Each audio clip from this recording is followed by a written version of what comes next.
Kapan hamba-hamba Allah ini menyembah Allah karena Allah itu Tuhannya, bukan karena dia ingin menuhankan dirinya, bukan karena dia ingin mewujudkan hajat dirinya. Kapan itu terjadi? Nasabnya dipelihara oleh orang-orang pesantren. Maka orang-orang pesantren itu yang tua, itu aslinya mereka zuriat Rasulullah sallallahu alaihi wasallam, guru spiritual yang membimbing murid-muridnya wusul kepada Allah, sampai kepada Allah subhanahu wa ta'ala. Syekh Ibrahim membimbing Sunan Ampel, Sunan Ampel membimbing Sunan Bonang, Sunan Bonang bimbing Sunan Kalijaga. Maka sungguh aneh kalau ada orang yang menolak keberadaan mereka. Ini nggak ngerti sejarah, udah nggak ngerti istilah, ingkar lagi ya. Sesaat saja kita ibadah karena Allah pantas disembah, bukan karena saya ingin ada hajat yang ditunaikan. Saat itulah kita menjadi hamba Allah yang hakiki. Inilah yang disebut zahid, ini yang disebut alim.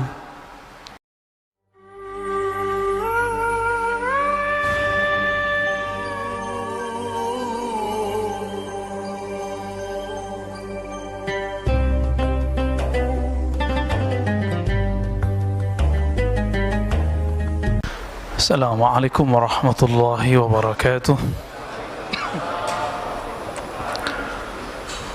Innal hamdalillah nahmaduhu wa nasta'inuhu wa nastaghfiruh wa na'udzu billahi min shururi anfusina wa min sayyiati a'malina.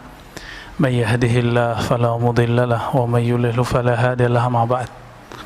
Allahumma bika asbahna wa bika amsayna wa bika nahya wa bika namutu wa ilaika an-nushur. Allahumma inna nas'aluka al-khaira kullahu mimma 'alimna wa mimma la na'lam wa na'udzu bika minasy syarri kullihi mimma 'alimna wa mimma la na'lam innaka anta 'allamul ghuyub. Bapak, Ibu, saudara yang makan Allah, ikhwan akhwat fillah, jamaah subuh as-saimin was-saimat. Kita masuk ke hikmah di kitab saya nomor 53 ya.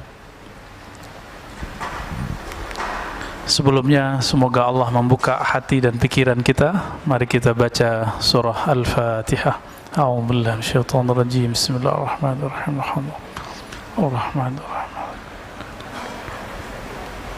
Shiratal ladzina an'amta 'alaihim ghairil maghdubi 'alaihim waladdallin. Wa bi sanadina al-muttasil al-Imam Athaillah Iskandari qala la tashab man la yunhiduka haluh wa la yadulluka 'ala Allahi maqaluh. Tema kita adalah tentang kepada siapakah kita berguru. Orang sering menyebutnya mursyid, murabbi, kiai ya, pembimbing rohani. Siapakah karakter pembimbing rohani yang ideal? Guru banyak, tapi yang bisa menghantarkan kita kepada Allah itu tidak banyak. Maka beliau memberikan rumusannya minimal ada 2. Jadi banyak kriteria guru yang bisa membuat kita menjadi wasil ilallah, sampai ke hadirat Allah subhanahu wa ta'ala.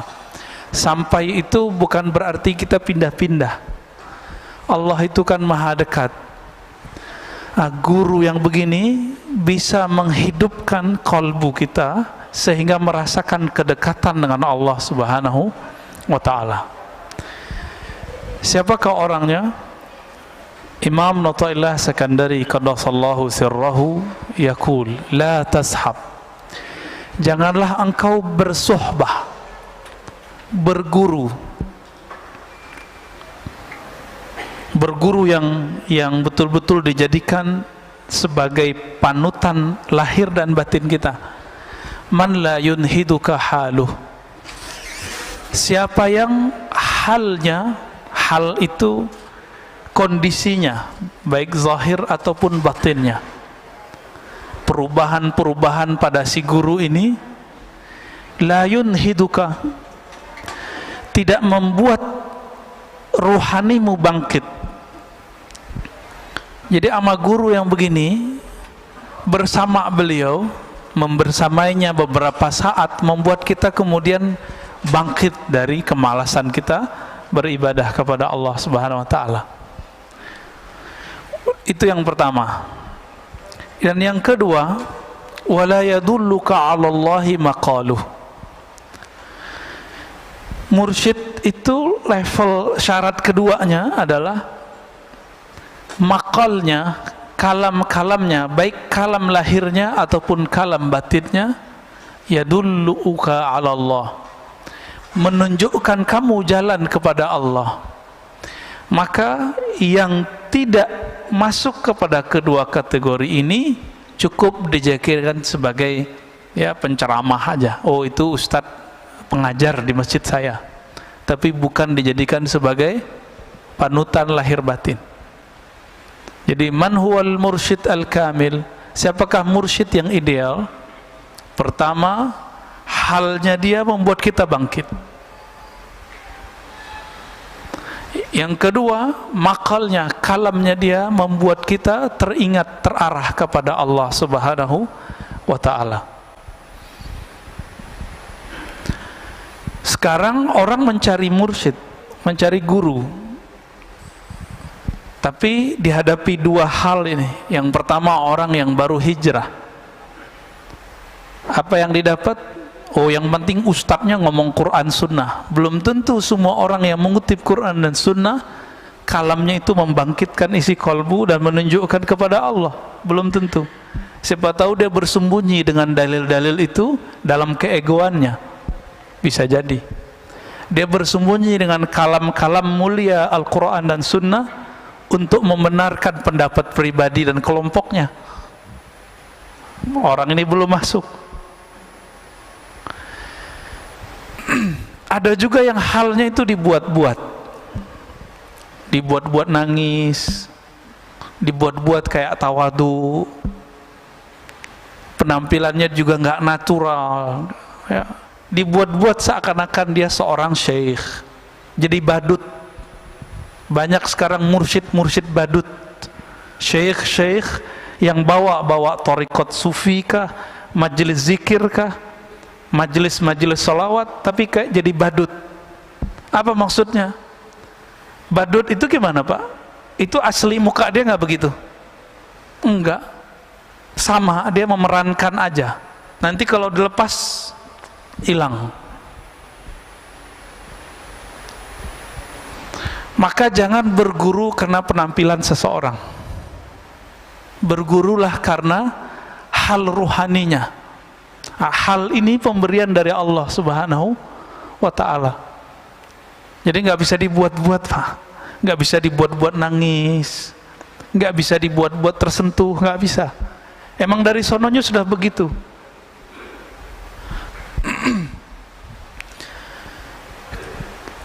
Ciri kedua tadi apa? Kalamnya menunjukkan jalan kepada Allah. Mungkin gak orang yang belum merasakan kehadiran Allah di kolbunya lalu bisa mengajak orang merasakan Allah? Mungkinkah orang belum tahu jalan ke Jogja terus ngajak kita ke Jogja? Sama-sama pakai GPS. Nanti di Cilacap tersesat semua, Pak. Ini banyak kejadian-kejadian begitu. Gak tahu jalan kepada Allah, ngajak orang kepada Allah. Ayatnya sahih, pasti sahih. Wa man ahsanu qawlan mimman da'a ilallah. Siapakah yang lebih baik daripada orang yang mengajak kepada Allah? Lah Allahnya dia nggak ngerti.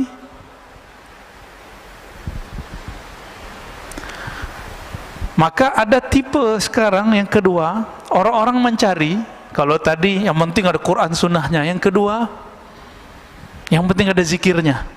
Tidak semua guru yang mengajarkan zikir itu mengajak kepada al-mazkur. Al-mazkur itu yang diingat. Siapa yang diingat? Allah. Ada yang ngajaknya biar sakti. Jadi hati-hati, Pak. Belajar ilmu kerohanian harus jelas sanadnya. Kalau enggak nanti diajak kita belajar ilmu kesaktian, ilmu kanuragan. Jadi enggak zikir jadinya. Nih baca ini biar kamu enggak tembus sama orang. Baca ini biar kamu enggak kelihatan sama orang. Baca ini biar jualannya laku.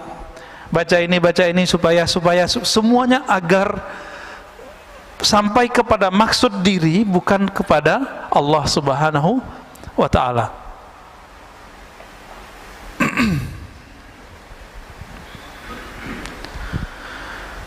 Karena banyak hari ini seperti itu, maka hati-hati saja dalam berguru, ya. Jadi apa ciri mursyid? Pertama, halnya membuat kita bangkit. Yang kedua, kalamnya mengarahkan kita kepada Allah Subhanahu wa ta'ala. Hikmah yang berikut, ya, kita nggak usah panjang-panjang di situ. Rubbama kunta musian fa'arakal ihsan suhbatuk man huwa aswa'u halan mink. Ini sudah ganti topik. Ada kalanya seseorang itu dia sebenarnya kualitasnya lagi buruk, orangnya lagi nggak bagus, amalnya tidak bagus, amalnya tidak maksimal. Tapi karena dia berteman dengan orang-orang yang lebih buruk daripadanya, atau berguru kepada orang yang di bawah standar ruhaninya, fa'arakal ihsan, maka engkau merasa dirimu lebih baik, ya, daripada si anu gitu. Maka masih ingat nggak ketika dulu ada orang yang membunuh 99 orang lalu bertambah dengan membunuh seorang ulama? Masih ingat apa pesan seorang wali? Jadi yang pertama yang dia bunuh itu ulama, itu bukan ulama wali, dia cuma ulama zahir. Sedangkan yang kedua yang dia temui itu ulama wali Allah, kalbunya. Maka kata si wali ini, jika kamu mau tobat, maka tinggalkan kampungmu.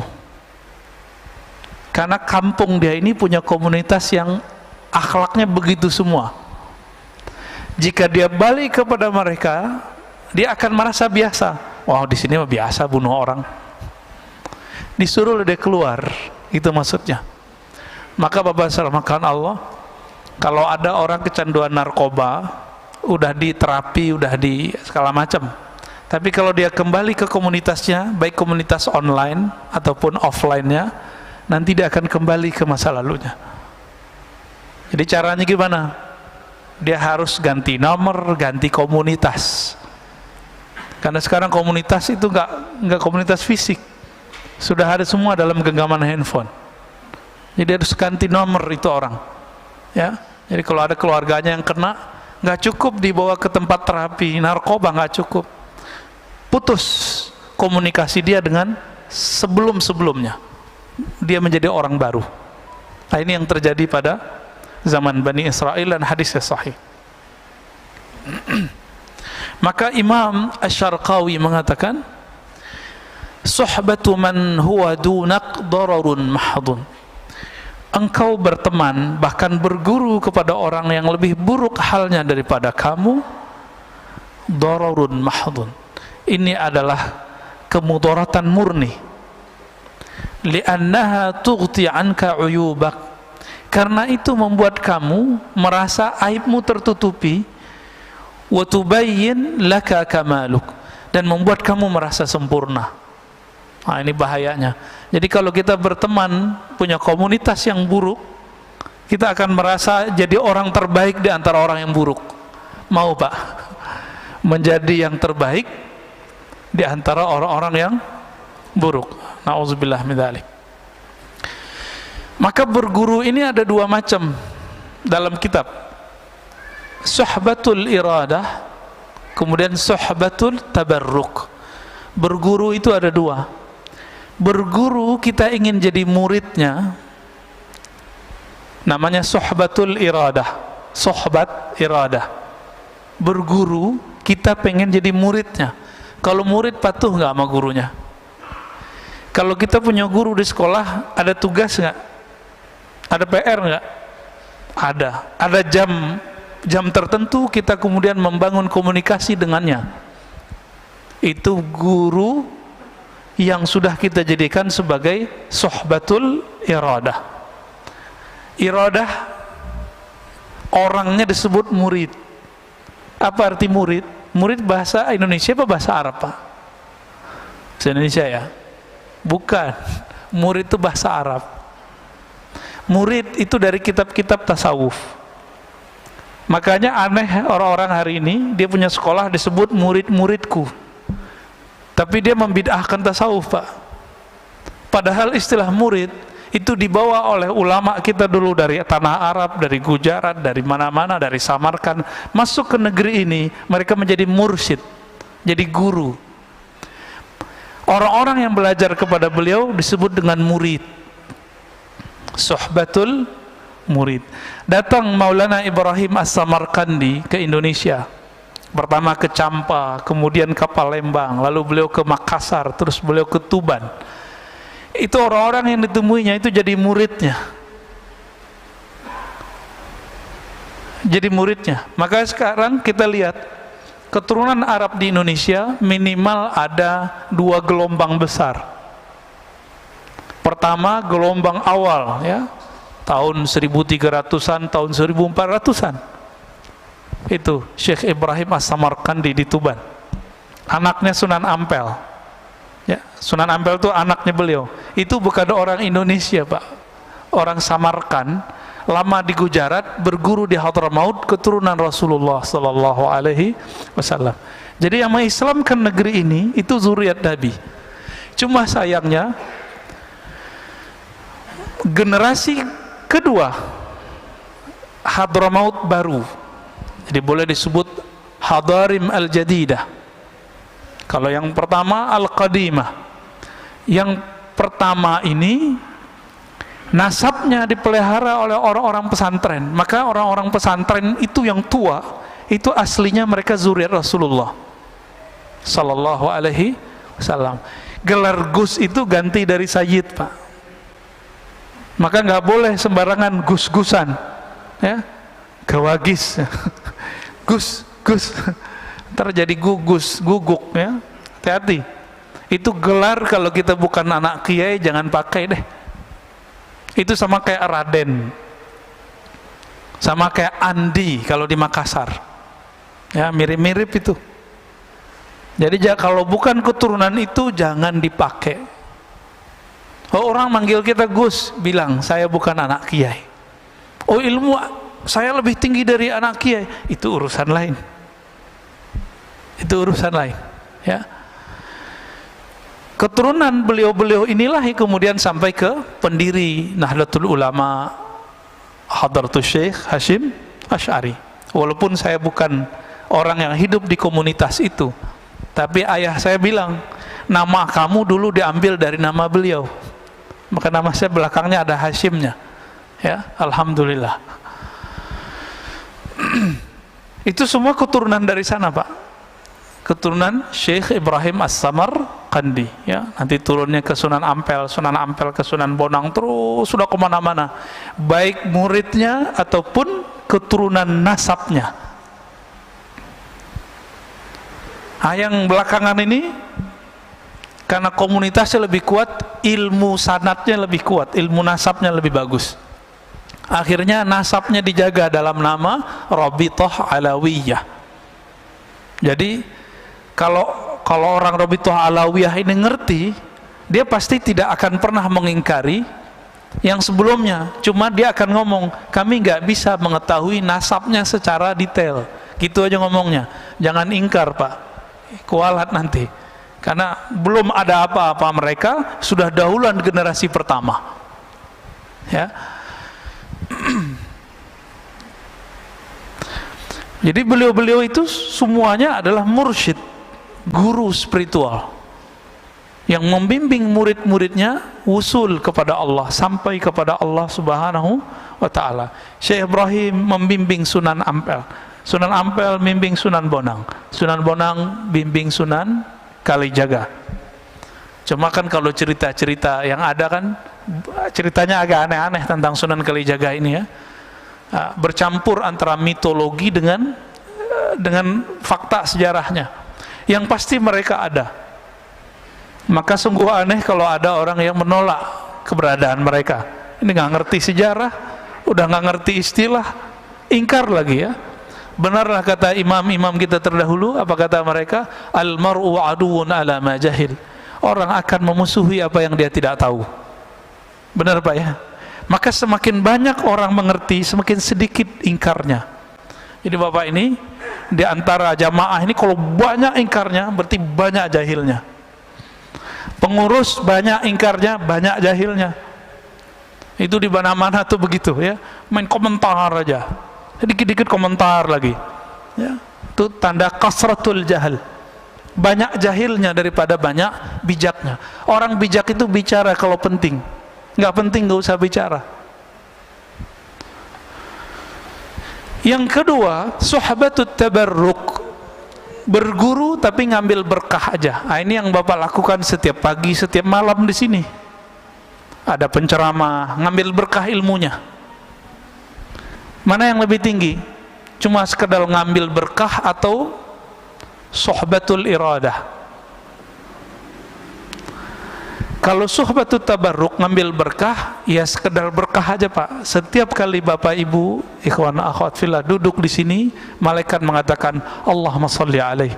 Jadi Bapak duduk nih, itu malaikat dari tadi sampai nanti setelah kita selesai ngaji, itu berdoa, ya Allah beri dia rahmat, beri dia rahmat. Itu kalau duduk doang. Kalau ngaji gimana? Tambah lagi malaikatnya. Dan malaikat khusus, ada malaikat khusus mencari orang yang talabul ilm. Itu sayapnya dibuka. Untung nggak lihat, kalau lihat bisa pingsan semua ya, bisa lari Pak. Karena sahabat Nabi ada yang dibukakan sesekali ke mereka, yang lari bukan beliau, dia lagi naro onta terus baca Quran di bawah pohon, lagi baca Quran, malaikat turun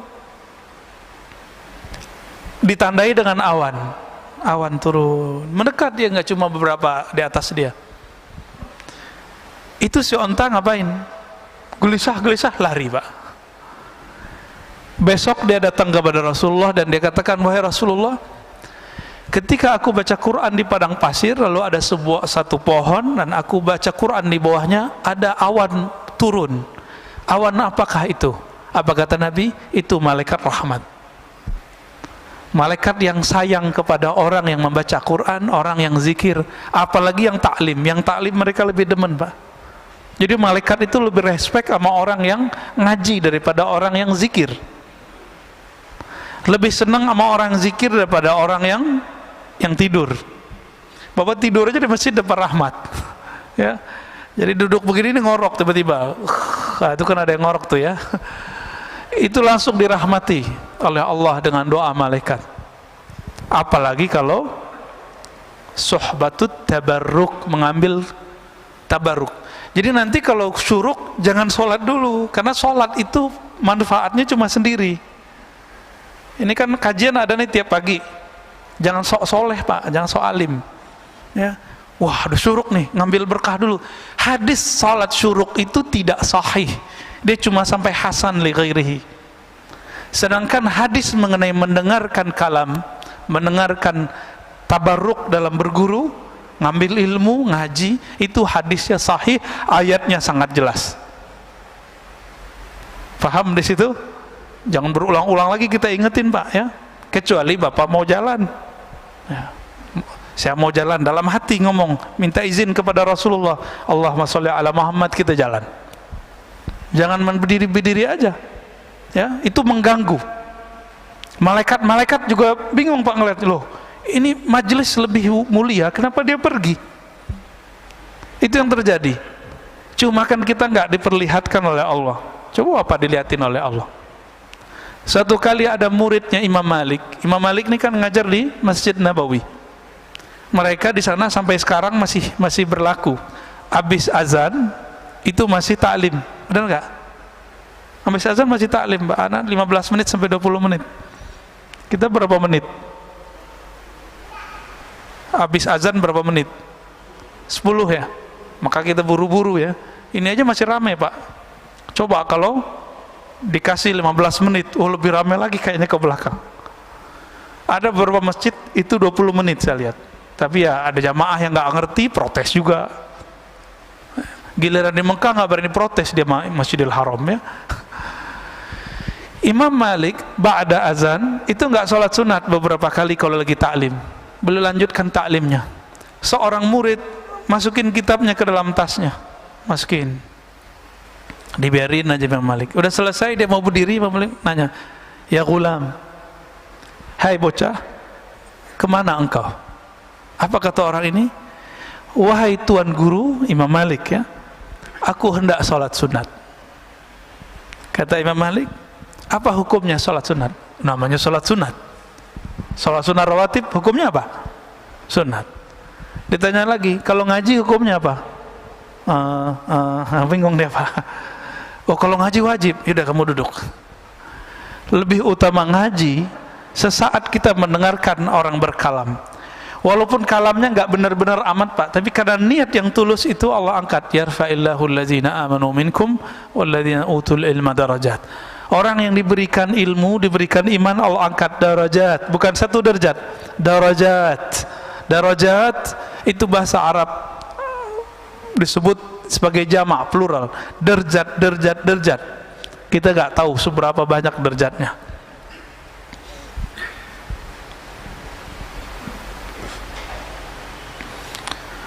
Nah, kebanyakan kita baru berguru sebatas sohbatut tabarruk, berguru ngambil berkah. Benar ya? Belum ketemu kan guru yang ngasih PR zikir? Paling cuma beberapa orang. Belum ketemu guru yang bilang kamu latihan seharinya segini ya. Namanya berguru.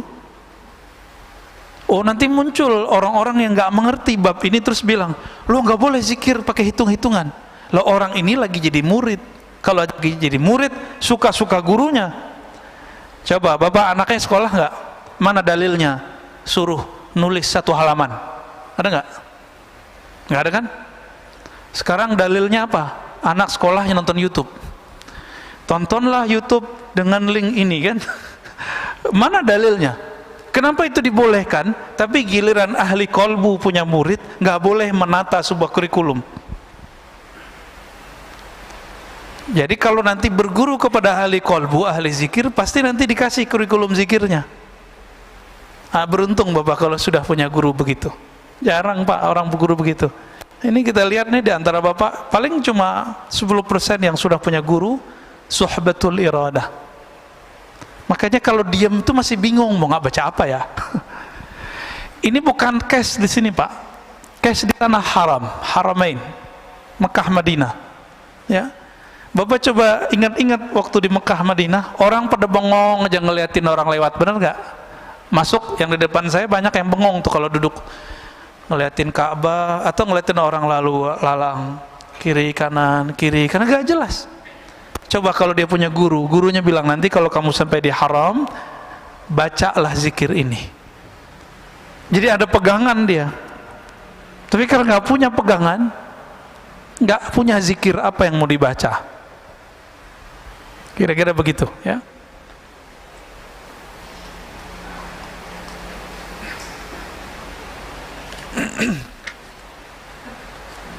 Kita masuk ke hikmah yang 50 berapa nih? 55 ya. Enggak tahu kalau beda kitab ya. Bismillahirrahmanirrahim. Ma qalla 'amalun baraza min qalbin zahidin wala kathura 'amalun baraza min qalbin raghibin. Nah, tadi berkaitan juga dengan apa yang saya katakan barusan. Amal itu bagus karena banyak kuantitas atau bagus karena kualitas? Sepakat? Karena sepakat ya? Baik. Apa kata beliau? Ma qalla amalun, tidaklah satu amal Allah nilai sedikit. Baraza min qalbi zahidin, jika amal itu tumbuh dari kolbu yang zahid, kolbu yang zuhud. Ciri-ciri kolbu yang zuhud, ketika dia takbir dia merasakan kebesaran Allah, dia nggak ingat dunia lagi. Sampai ruku, sampai sujud, sampai assalamualaikum.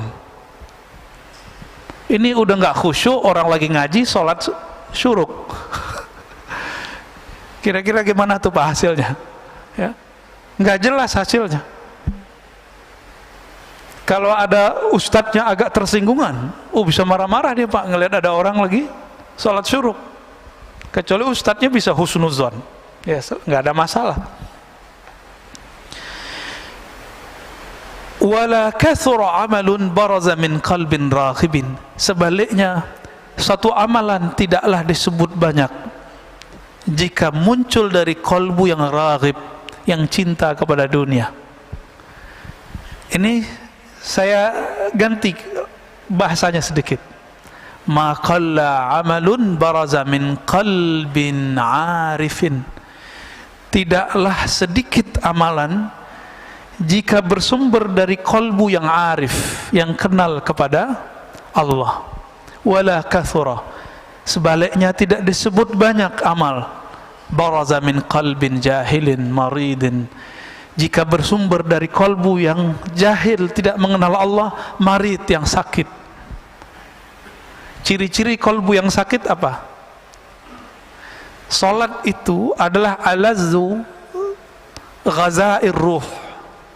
Salat itu adalah amalan paling lezat bagi ruh. Kalau salat Bapak sudah nggak nikmat, berarti kolbunya berpenyakit. Gimana? Punya penyakit nggak kolbu kita? Ada? Pasti banyak Pak. Saya juga punya penyakit kolbu saya. Karena kolbu kita berpenyakit, nggak bisa menikmati. Seperti orang lagi sakit demam, nggak bisa menikmati makanan. Ada orang demam Pak bisa menikmati makanan? Nggak ada. Nggak bisa kok menikmati makanan. Apalagi kalau sariawannya di mulut, waduh sakitnya bukan main. Suka pedes, tapi bibirnya, lidahnya lagi sariawan. Dikasih menjerit nggak Pak? Nah inilah yang terjadi pada orang-orang. Kenapa ada orang-orang yang tertentu dikasih zikrullah, malah dia menjerit, malah dia lari, malah dia muntahkan. Ya. Bahkan beberapa ngejek, makanan apa nih? Nah, itu kalau makanan. Kalau zikir gimana? Zikir apaan nih beginian? Gitu. Itu kolbunya berpenyakit itu. Penyakit ini ada yang disebabkan karena ilmu yang salah ditelan. Dia dapat ilmu, ilmunya itu bukan ilmu. Ilmunya itu meracuni otaknya. Maksudnya pemahamannya salah. Dikira orang zikir begitu, itu dianggap sesat. Rusaknya di dalam, ya.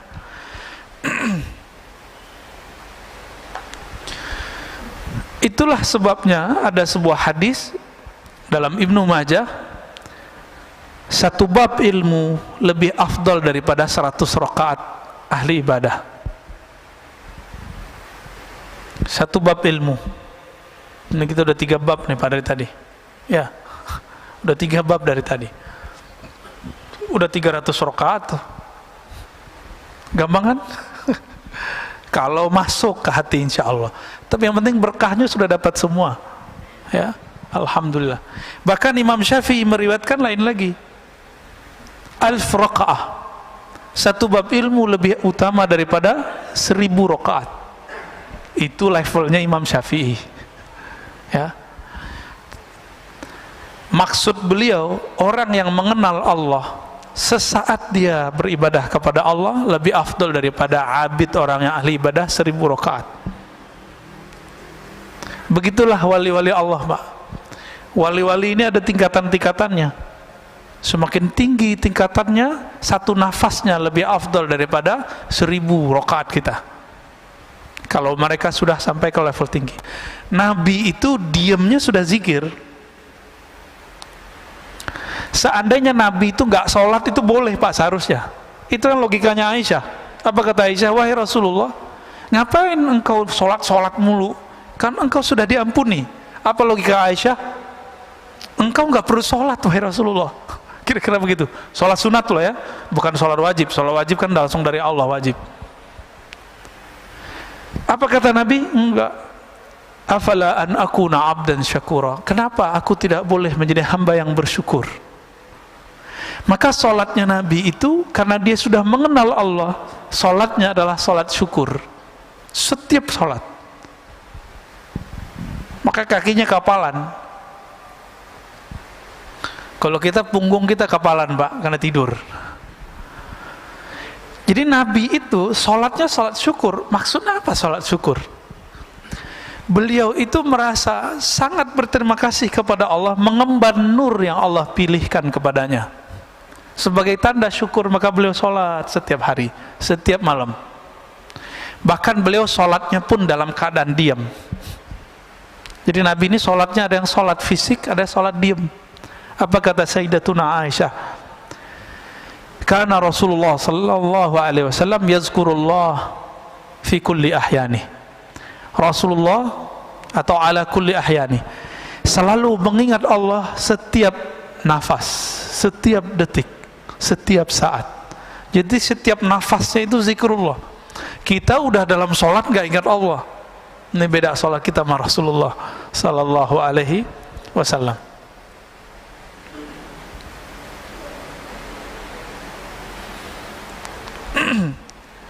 Dikatakan di sini Ibnu Mas'ud berkata, raq'atan min zahidin alimin khairun min ibadatil muta'abbidin al-mujtahidin ila akhir ad-dahr abadan sarmada. Ini lebih parah lagi, Pak. 2 rakaat orang yang zahid, yang tidak cinta dunia, yang bahkan akhirat pun dia nggak minat, dia minatnya yang punya dunia dan akhirat. Alimin yang alim, mengenal Allah, lebih utama daripada sholatnya ahli ibadah sepanjang umurnya, sepanjang hidupnya, ila akhir dahar, sampai kiamat nanti. 2 rakaat doang. Loh, kok bisa begitu?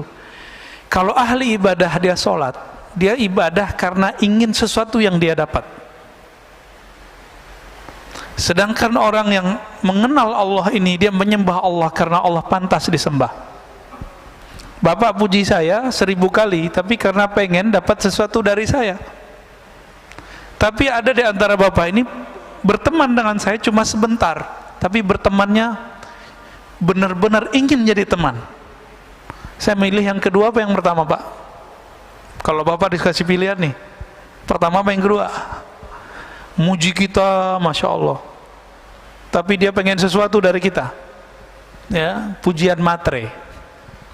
Hamba-hamba yang muta'abbidin ini, ahli ibadah ini, dia pengen sesuatu. Inilah yang terjadi pada orang-orang yang puasa karena pengen sesuatu, zikir karena pengen sesuatu. Keinginan itu ada yang sifatnya materi, sholat, zikir karena pengen rezeki lancar, pengen sehat. Ada yang naik dikit, pengen tenang. Ustadz, saya pengen tenang. Ya kalau zikir ya pasti tenang. Cuma kalau dia putus zikir, ketenangannya hilang lagi. Emang kalau nggak tenang mau ganti Tuhan? Ya. Kalau nggak tenang mau ganti Tuhannya? Maka Allah itulah ilaha illallah. Dialah yang berhak disembah dalam keadaan tenang, damai, atau dalam keadaan kelusak-kelusuk, sama aja. Nah ini yang disebut alim, orang yang mengenal Allah. Kalau lagi senang ingat Allah, lagi susah, saya udah sholat kok masih susah aja gitu. Ada yang kebalikan, kalau lagi susah ingat Allah, lagi seneng ya, itu kebanyakan yang nomor 2.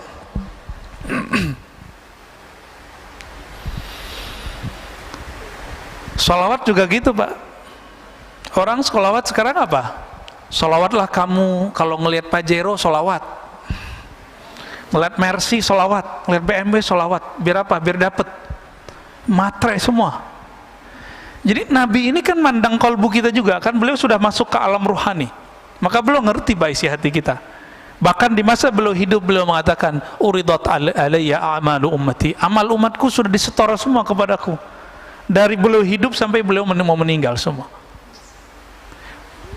semua sampai akhirat nanti Nabi sudah diperlihatkan semua. Jadi kita duduk begini, Rasulullah sudah dikasih unjuk dulu, tinggal nanti dilurusin Pak niatnya. Maka kalau setiap kali duduk ngaji, Diulang niat di hati, ya Allah, aku ingin belajar karena ingin mengenal Engkau, karena ingin mendekatkan diri kepada Engkau.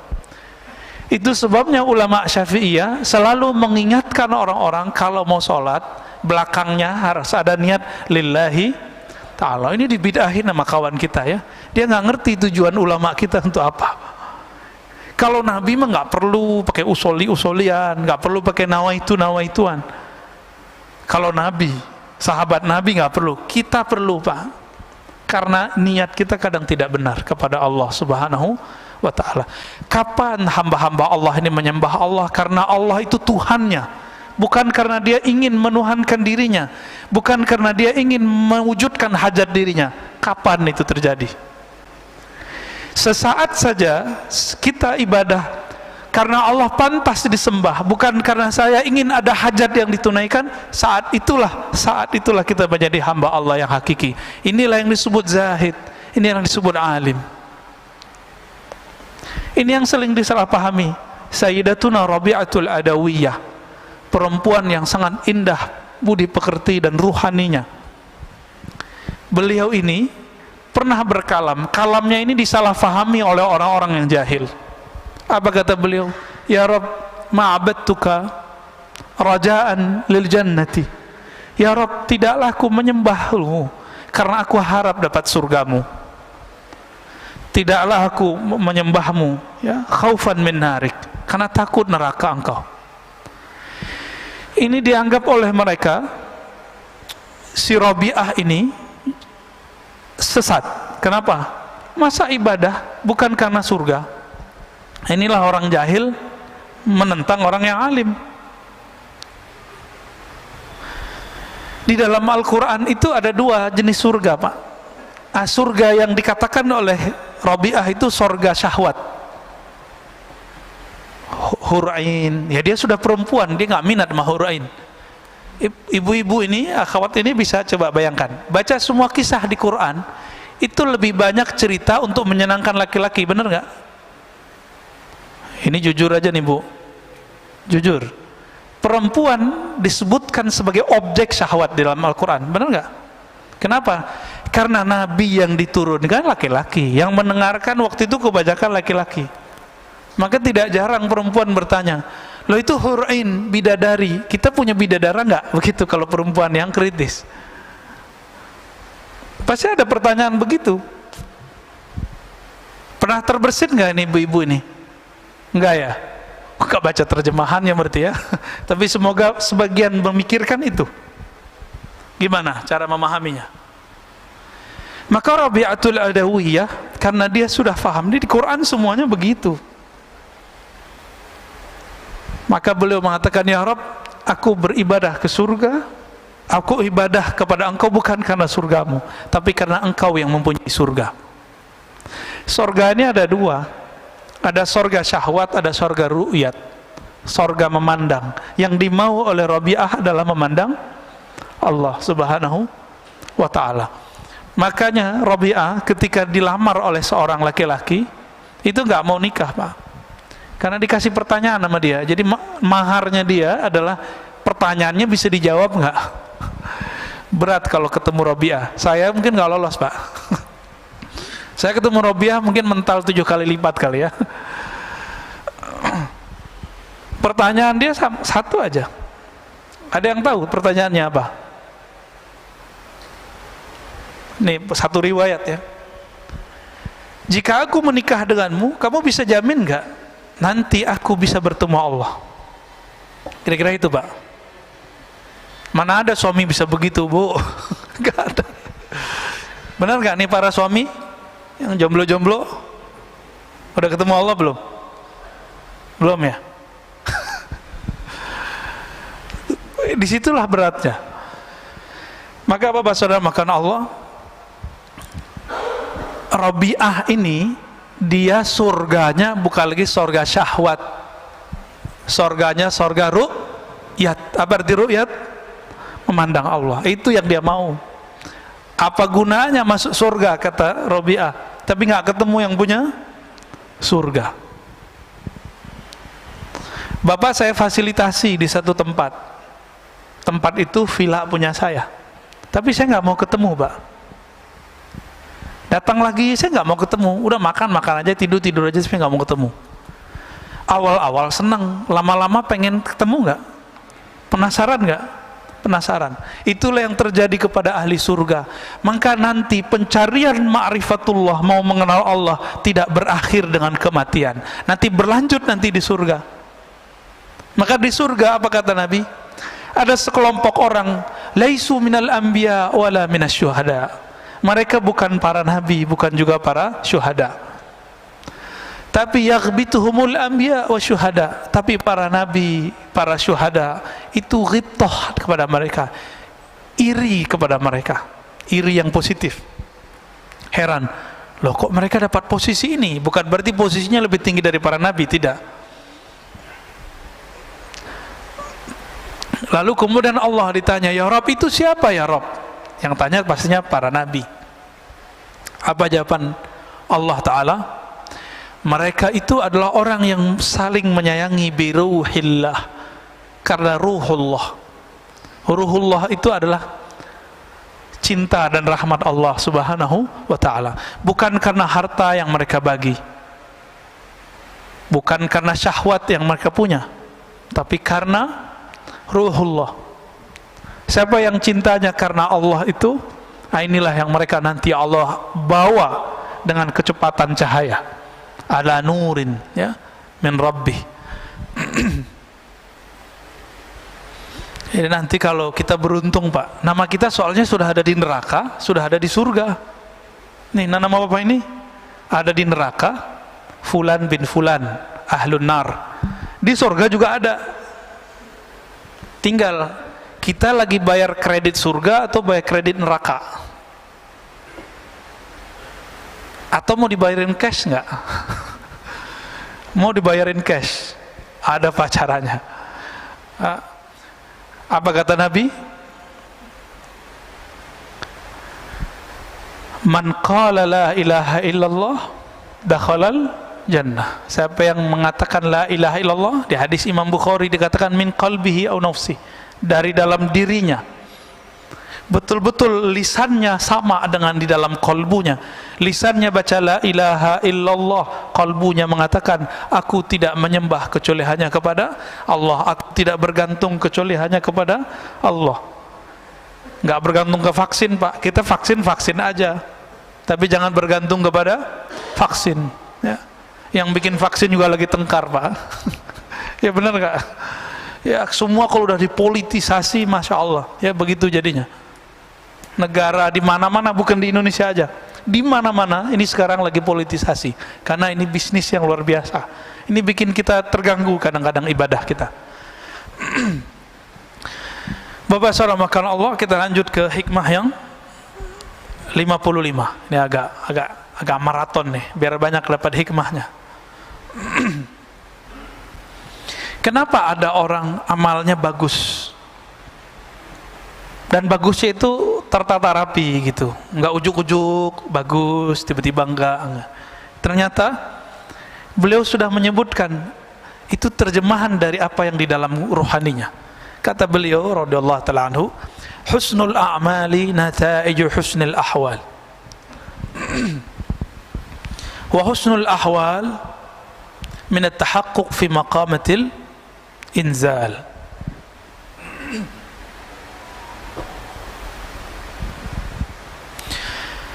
Sempurnanya amalan, amal sempurna itu nggak ada riaknya. Jadi jangan dibayangkan amal sempurna itu bagus rukun-rukun zahirnya saja. Sempurnanya amal tidak ada riya. Sempurnanya amal bukan karena kita ibadah karena pengen sesuatu, ya. Nata'iju husnul ahwal, bagusnya amalan stabil. Di rumah dia sholat, di masjid dia sholat. Di rumah sholatnya lama, di masjid juga lama. Ada kebalikannya, kalau di masjid sholatnya lama, kalau di rumah sholatnya buru-buru. Berarti akhwalnya bermasalah nih. Kalau lagi ada komunitas dia bisa khusyuk, tapi kalau nggak ada komunitas dia nggak bisa khusyuk. Kebanyakan kita yang begini. Apa kata beliau? Kebagusan amalmu, kestabilan amalmu itu karena nata'iju husnul ahwal, karena buah dari bagusnya ahwal rohanimu. Apa ahwal rohani? Tidak ada riya, tidak ada ujub, tidak ada sombong. Udah 3 aja. Tidak ada riya, tidak ada ujub. Apa arti ujub? Saya kagum dengan diri saya sendiri. Kalau riya itu saya kagum dengan amal saya. Beda nggak? Itu beda ujub sama riya. Beradik kakak ya. Kalau riya, saya takjub dengan amal saya. Kalau ujub, takjub dengan diri. Sumber takjub itu kibr, sombong. Sikap dia disebut dengan takjub. Kalau dia tunjukkan kepada orang namanya takabbur. Takabbur itu sifatnya iblis. Maka orang yang bertakabbur, dia sudah jadi setan walaupun pakai serban. Ciri-ciri orang sombong gimana? Iblis itu rasis, Pak. Dia bicara asal usul. Khalaqtani min nar wa khalaqtahu min tin. Ya Rabb, saya ini asal usul saya lebih mulia dari Adam. Saya dari api, Adam dari tanah. Maka siapa saja dari antara yang hadir ini merasa sukunya lebih baik dari suku yang lain, itu iblis di dalam dirinya, maka dia jadi setan. Siapa yang merasa amalnya lebih utama dari yang lain, iblis itu dulu diizinkan ibadah per langit, naik langit 1, langit 2, langit 3, sampai kemudian diizinkan Allah memimpin ibadah di langit ke-7. Di langit ke-7 kan ada Ka'bah, Pak. Ka'bah putih namanya. Ya, Al-Baitul Ma'mur disebut di Quran. Yang di bawah kan Baitullah. Di atas namanya Al-Baitul Ma'mur. Sebenarnya di beberapa riwayat langit keempat itu juga ada Baitul Arwah. Cuma riwayatnya tidak terlalu sharih ya. Yang paling sahih di Bukhari Muslim, di bumi lalu ada di langit ke-7. Nabi Ibrahim lagi di sono, Pak. Nabi Ibrahim lagi di sana. Maka kalau ada orang ngaku naik ke langit nggak ketemu Nabi Ibrahim di langit ke-7, bohong dia. Ya. Banyak ya, ada beberapa tokoh-tokoh spiritual belagu ngomong, saya nyantri di langit sekian tahun. Cek aja, ketemu nggak ente sama Nabi Adam di langit pertama?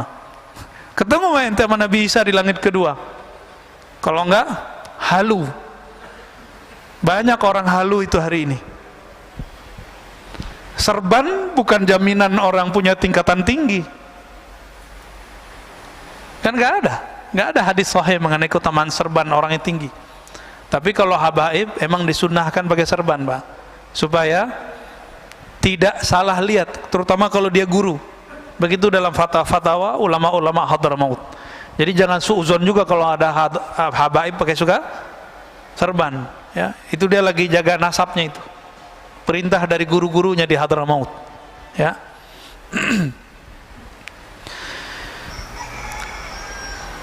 Amal yang sempurna, amal yang ideal muncul karena ruhani yang bening, ya. Ruhani yang bening itu minat tahaqquq fi maqamil inzal, ya. Itu hadiah buah daripada tahakkuk. Apa arti tahakkuk? Usaha untuk istiqamah menapaki jalan-jalan ruhani. Jadi kalau berguru sama seorang syekh, jangan lihat dia hari ini, lihat dia yang masa lalu. Karena syekh itu sekarang kayak Imam Malik tadi. Imam Malik itu setiap malam mimpi ketemu Nabi, Pak. Mabitu lailan illa ra'aitun nabiyya sallallahu alaihi wasallam. Tidaklah aku tertidur kecuali aku memandang kepada Rasulullah sallallahu alaihi wasallam. Siapa itu Imam Malik? Ada kita yang begitu. Nah, itu baru benar tuh. Itu layak dijadiin guru. Bisa berkoneksi dengan Sayyidina Nabi sallallahu alaihi wasallam. Nah, inilah rahasia. Mursyid itu ruhaninya nyambung dengan Nabi. Ini jadi mursyid, mimpi ketemu Nabi aja belum. jadi wakil talqin. Mimpi ketemu Nabi aja belum, apalagi ketemu secara ruhani. Banyak Pak fakta-fakta begitu hari ini. Tapi mau gimana lagi, ini zaman sudah begini. Zaman sudah begini. Jadi pinter-pinter saja berguru, ya. Kolbu kalau sudah dilatih, apa makom pertama latihan kolbu? Latihan tobat. Itu awalnya. Jadi orang ini dia sudah bertahun-tahun dia tobat. Itu sebabnya para masyayikh kita dulu punya amalan namanya sholat sunnah tobat. Dibid'ahkan lagi sama kawan kita, ya. Nggak paham juga dia. Atau minimal kalamnya kalam tobat. Nah, tobat ini kan dibagi lagi, Pak. Ada tobat orang awam dari dosa yang zahir. Kalau tobat anak-anak salah minum, ya. Kalau lagi puasa begini anak-anak gimana? Terganggu gitu sama makanan. Terganggu gitu kalau ada anak-anak kecil yang lain di bawah dia yang berbuka. Nih saya mau tanya nih Pak, kalau ada di sini orang buka restoran, buka, Bapak terganggu nggak? Terus perlu ditutup nggak? Serius loh ya? Ada warteg buka siang nih. Nih saya nggak ngomong hukum syariat dulu, hukum rohani. Bapak terganggu nggak? Loh Ustadz, kita harus tegakkan hukum. Loh di antara ibu-ibu ini di rumah kalau Bapak punya istri, ada yang lagi haid nggak? Nggak masak, butuh makan, nyari kemana? Ya nyari ke warteg kayak gimana kayak itu. Jadi kita tuh nggak usah sibuk mikirin orang, kayaknya agama kita paling bener, mau amar ma'ruf nahi mungkar, tapi kebelinger di situ. Emang Bapak Ibu ini masih terganggu kalau ada orang masak depan kita? Ini kan lucu, ya, sweeping, ketemu di warteg orang makan, lagi makan tempe. Lah untuk apa itu diberitakan? Ini politisasi aja Pak, ya saya nggak suka berita-berita begitu. Ini saya mau nanya lagi, Bapak terganggu nggak kalau saya makan minum di sini? Oh, bener itu dah. Terus untuk apa itu dibuka? Apa ditutup, di sweeping? Nggak perlu, biarin aja mereka pakai adab, ya. Jadi kalau mau bukain jam sekian, bilang gitu, ya. Buka jam 12 kayak gitu. Tutup depannya. Nggak perlu pakai sweeping Pak kalau orang udah puasa. Tapi kalau anak-anak, iya, anak saya itu bawa teman-temannya di depan rumah. Si bocah yang bontot tiba-tiba bawa roti ada coklatnya, makan depan mereka, kabur Pak semua anak-anak itu. Apa kata mereka?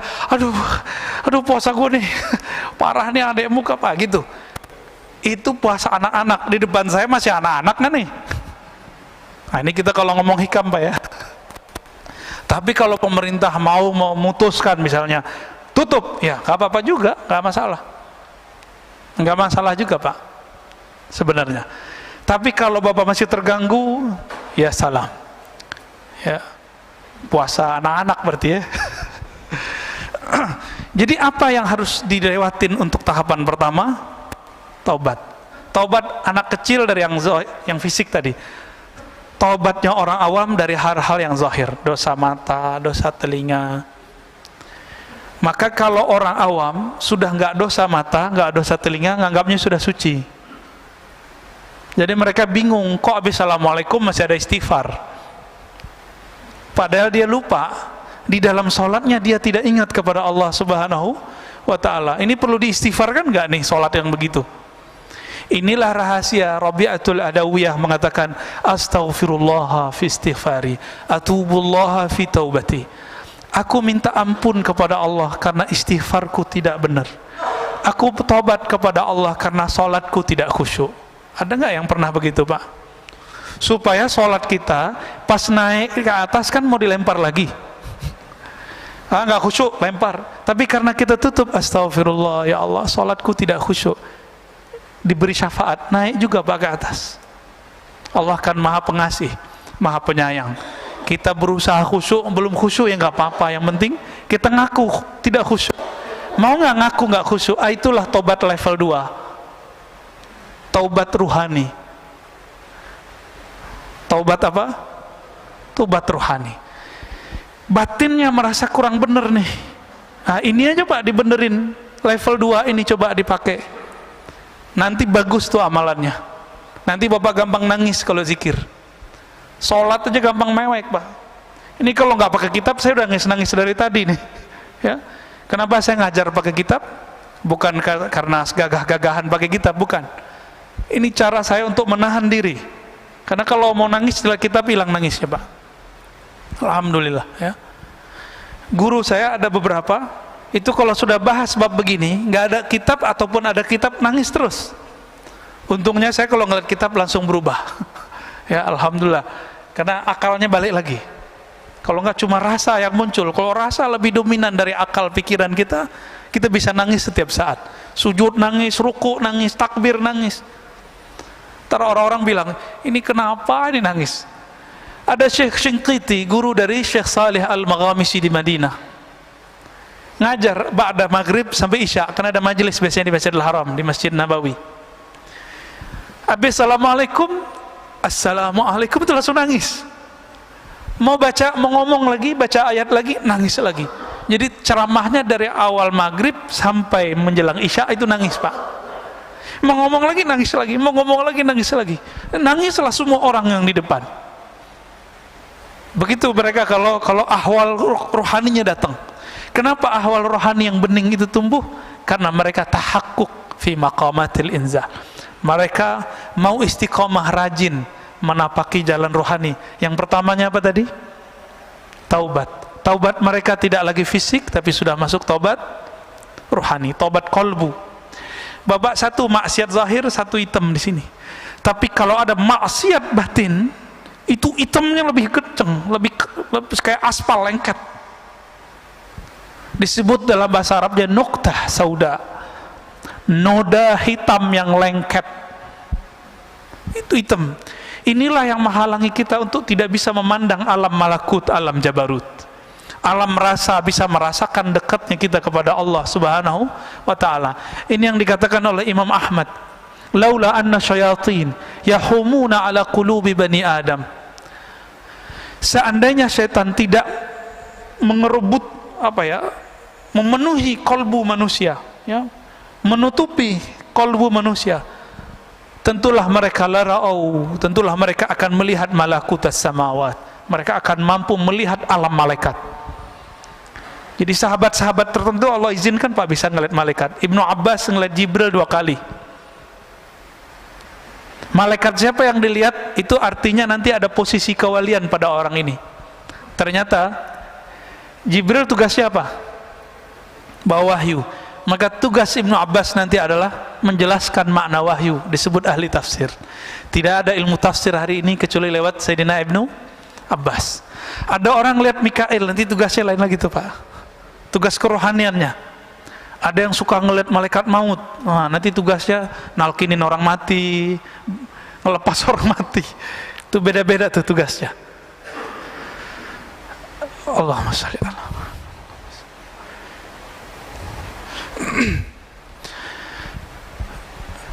Oleh karena itu Bapak Saudara makan Allah, seandainya Allah bersihkan kalbu kita, mungkin tidak ada hari kecuali kita menangis di hadapan Allah Subhanahu wa ta'ala. Makanya Sayyidina Nabi sallallahu alaihi wasallam hampir setiap hari beliau menangis. Hampir setiap sujud beliau meneteskan air mata. Kenapa? Karena beliau merasakan memandang Allah Subhanahu wa ta'ala. Kita kehilangan anak kita hilang sehari, mungkin 2 hari, bahkan kalau di mall hilang 1 jam 2 jam, ketemu, nangis nggak Pak? Nangis. Ruh ini kehilangan, kemana dia berarah? Ketika dia ketemu Allah Subhanahu wa ta'ala, ketemu kekasih-kekasih Allah, pasti air matanya berlinang. Itu gak bisa ditahan, gak bisa ditahan. Semoga Allah mengistiqomahkan kita menapaki jalan rohani, jalan istiqomah, jalan taubah. Amin ya rabbal alamin.